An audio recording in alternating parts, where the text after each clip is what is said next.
К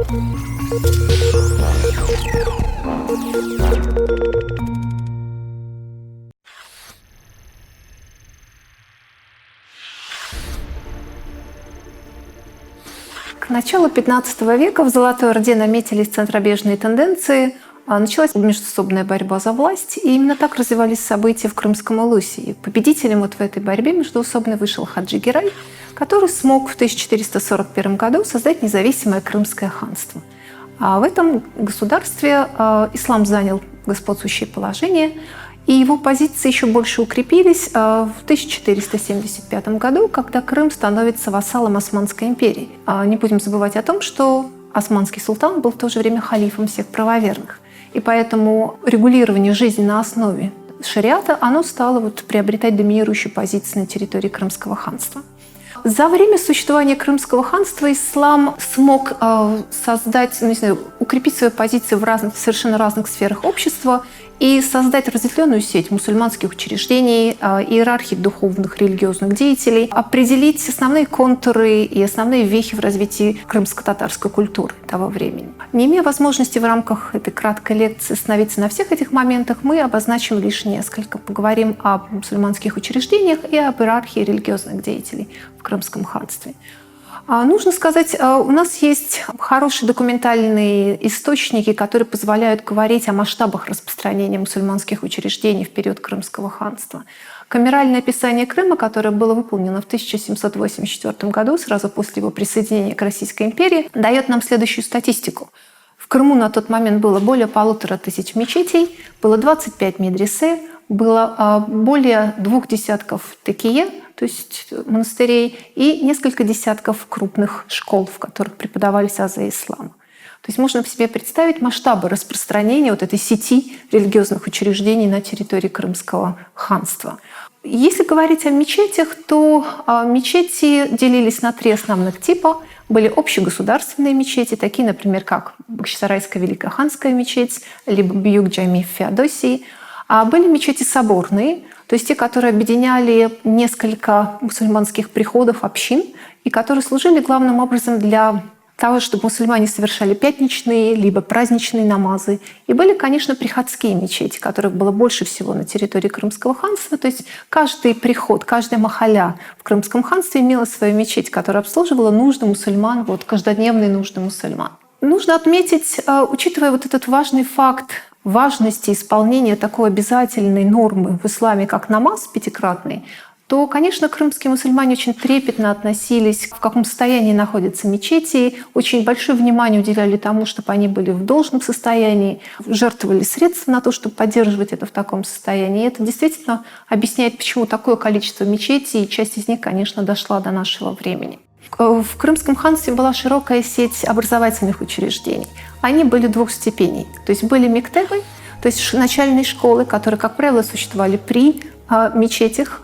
А это школы, где крымские татары получали начальные знания об исламе, об исламской обрядности, и в том числе об арабском языке. Это также то место, где они изучали родной язык. И таких мечетей было очень много. То есть практически каждый приход имел свою большую либо маленькую мечеть, где местные детишки обучались этим азам исламских и, собственно, языковых знаний. Высокая степень исламского образования — это уже медресе, это учреждения второй ступени или 2-го уровня, которых было несколько десятков в Крыму, на территории Крымского ханства того времени. Практически каждый крупный город ханства имел свое медресе, которое славилось теми или иными отраслями исламских знаний. Из всего этого многообразия медресе, конечно, самым знаменитым, богатым, самым известным за пределами Крыма это было Занджирлы медресе, которое было построено около 1500 года при непосредственном участии крымского хана Менгли-Герая. И нужно сказать, что вплоть до середины XIX века это медресе носило имя его основателя, то есть это было медресе Менгли-Герая. Лишь где-то с середины второй половины XIX века укрепилось, утвердилось второе название Занджирлы медресе, и оно связано с преданием, которое есть в крымско-татарском фольклоре, о том, что при торжественном открытии этого медресе хан Менгли-Герай произнес речь, в которой сказал о том, что мы повесили цепь перед входом в это здание для того, чтобы каждый, кто будет входить в этот храм знаний, преклонял свою голову. Отсюда и пошло название медресе с цепью, то есть Занджирлы — это крымские татарские цепи, отсюда Занджирлы медресе. Эта медресе славилась глубокими знаниями в разных отраслях исламских наук. Там была исламская философия, исламское право, логика, риторика. А помимо этого арабский язык. И нужно сказать, что на протяжении Крымского ханства это было одно из влиятельнейших, крупнейших и таких значимых учебных заведений всей Восточной Европы. Потому что других аналогов, которые бы действовали в этом регионе в этот период и имело такой масштаб распространения, мы не знаем. Помимо мечетей, мектебов и медресе, на территории Крымского ханства была широчайшая сеть таких учреждений, как такие, то есть суфийские монастыри. То есть это были места, где жил суфийский шейх со своими учениками. И каждое такие, оно принадлежало тому или иному суфийскому братству, в котором вся жизнь регулируется в соответствии с уставом, правилами, которые заведены в том или ином братстве. Нужно сказать, что в Крыму были распространены разные виды такие разных братств. Были, например, такие, которые были распространены за пределами Крыма. Например, такие, как Накшбанди, такие, как Мевлевия. Были и, собственно, крымские братства, которые имели исключительное распространение только на территории Крыма, как Количли, Чуиншли и другие. Были среди мусульманских учреждений Крыма и такие учреждения, как Дюрбе. То есть это такие мемориальные мавзолеи, в которых были проведены захоронения влиятельных, почитаемых среди крымских татар людей. Это могли быть правители, это могли быть какие-то религиозные деятели. То есть это было такое место, которое пользовалось особым почитанием среди крымских татар. Содержались они главным образом за счет вакуфной собственности, то есть собственности, которая была пожертвована на определенные религиозные нужды либо правителями, либо обычными частными лицами, и которая могла расходоваться исключительно под эти нужды. И при каждом таком дюрбе был свой смотритель, который назывался дюрбедар. Помимо учреждений, конечно, Крымское ханство славилось тем, что здесь была такая разветвленная иерархия религиозных деятелей, которые пронизывали абсолютно все слои общества сверху донизу. А нужно сказать, что на протяжении XV века эта система иерархии, она складывалась на основе синтеза, собственно, тюркских традиций и законов шариата. Но с укреплением позиций Османской империи в Крыму, то есть с конца XV века, вся эта иерархия стала строиться исключительно и преимущественно на основе шариатских норм. Эта иерархия выглядела следующим образом. Во главе нее находился муфтий. Муфтий считался духовным главой всех крымских мусульман. А это был главный знаток шариата, человек, который мог выносить фетвы, то есть некие законоположения по тем или иным вопросам, которым обязаны были следовать мусульмане, находящиеся на территории Крымского ханства.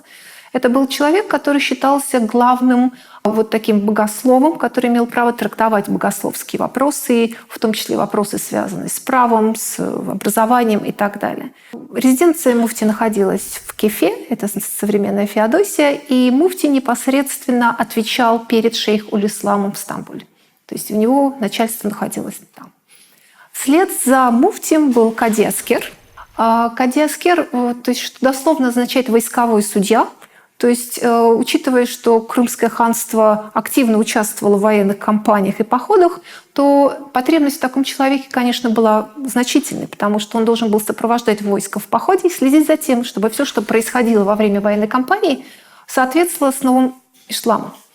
В мирное время кади аскер был помощником муфтия, то есть он его замещал, когда муфтий находился в отъезде в Стамбуле, либо во время болезней. И он помогал разрешать какие-то крупные земельные споры, какие-то конфликты между мурзами и так далее. А дальше по иерархии находились кади, то есть обычные судьи, которые вот и вершили весь этот ворох дел, связанных там с уголовными, процессуальными, наследственными, брачно-семейными отношениями в уверенных на местах. То есть это вот было основное действующее лицо, которое фактически и занималось регулированием вот этих каждодневных вопросов в жизни мусульманской общины Крымского ханства. Помимо кадиев были еще целый ряд других, более низших по иерархии религиозных деятелей. Например, были имамы, которые руководили коллективными намазами в мечетях, в каждых приходских, либо в соборных мечетях. Был мулла, который отвечал за исламское образование в мектебах. Был муэддин при каждой мечети, который призывал на молитву. Был хатиб, который читал пятничную проповедь.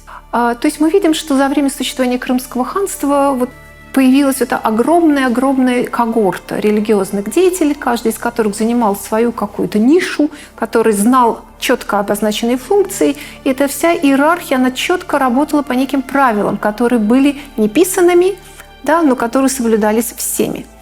За время существования Крымского ханства мы не можем не отметить еще один важный момент, связанный с культурой, потому что период Крымского ханства, вот эти 350 лет существования этого государства, они дали крымско-татарскому народу, да и миру в целом, просто огромные памятники культуры, архитектурные, декоративно-прикладные, книжные, то есть те, чем крымский татарский народ сегодня может в полной мере гордиться.